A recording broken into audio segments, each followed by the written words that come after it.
पिता अपने दुश्मन को ऐसी जगह लाके मारता है जहां पानी भी खुश्क हो चुका होता है।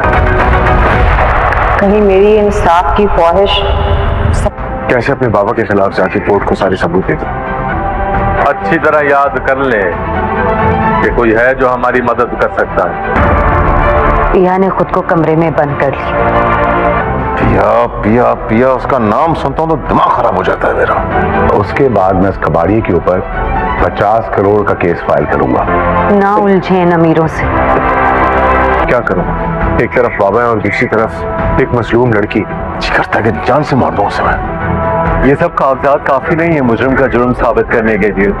शहरियार ने जो डिटेल्स भेजी हैं उससे कुछ नहीं होगा। आपके सवाल का जवाब नहीं है मेरे पास पिया जी। मैंने तो तुमसे कोई सवाल नहीं किया साहब।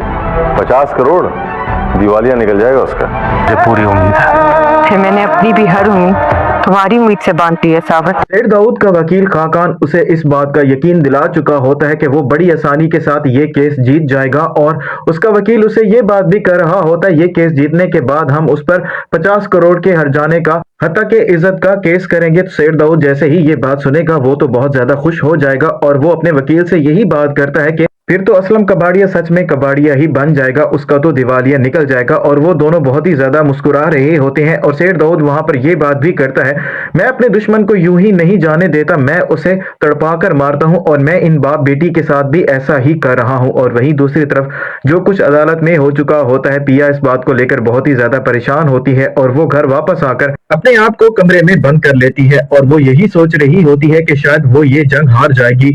और वहीं दूसरी तरफ आलियार भी बहुत ज्यादा परेशान हो चुका होता है क्योंकि उसके लिए फैसला करना बहुत ही ज्यादा मुश्किल हो रहा होता है क्योंकि एक तरफ तो पिया होती है जिससे वो मोहब्बत करता है और वहीं दूसरी तरफ उसका अपना सगा बाप है जो उससे बहुत ज्यादा मोहब्बत करता है। और आलियार यही सोच रहा होता है पिया के साथ बहुत ज्यादा जुल्म और नाइंसाफी हो चुकी है और ये जुल्म और नाइंसाफी करने वाला कोई और नहीं बल्कि उसका अपना सगा बाप ही है। और उसका दोस्त कामी भी उसे यही बात बता रहा होता है कि तुम्हें पिया की बात का एतबार करना चाहिए था लेकिन तुमने उसकी बात का एतबार नहीं किया, अब तुम्हें उसका साथ देना चाहिए। उनके पास जो सबूत है वो काफी नहीं है तुम्हारे बाप का जुर्म साबित करने के लिए। तो आलियार बहुत ज्यादा परेशान हो जाएगा और अपने दोस्त कामी से यही बात करेगा, मैं ऐसा कैसे कर सकता हूं, अपने ही बाप के खिलाफ जाकर सारे सबूत कोर्ट में कैसे जमा करवा दूं। और वहीं दूसरी तरफ पिया भी बहुत ज्यादा परेशान नजर आ रही होती है। सांवल पिया को जैसे ही परेशानी के आलम में देखेगा तो वो उसके पास जाएगा और उसे दिलासा और तसल्ली देने की कोशिश करेगा। तो पिया उसे यही सवाल करती है, क्या उम्मीद है कि हम ये केस जीत सकते हैं या नहीं। तो सांवल उससे यही बात करता है, आपको घबराने की जरूरत नहीं है, मुझे यकीन है कि हम ये केस जीत जाएंगे। तो पिया उसे यही बात करती है,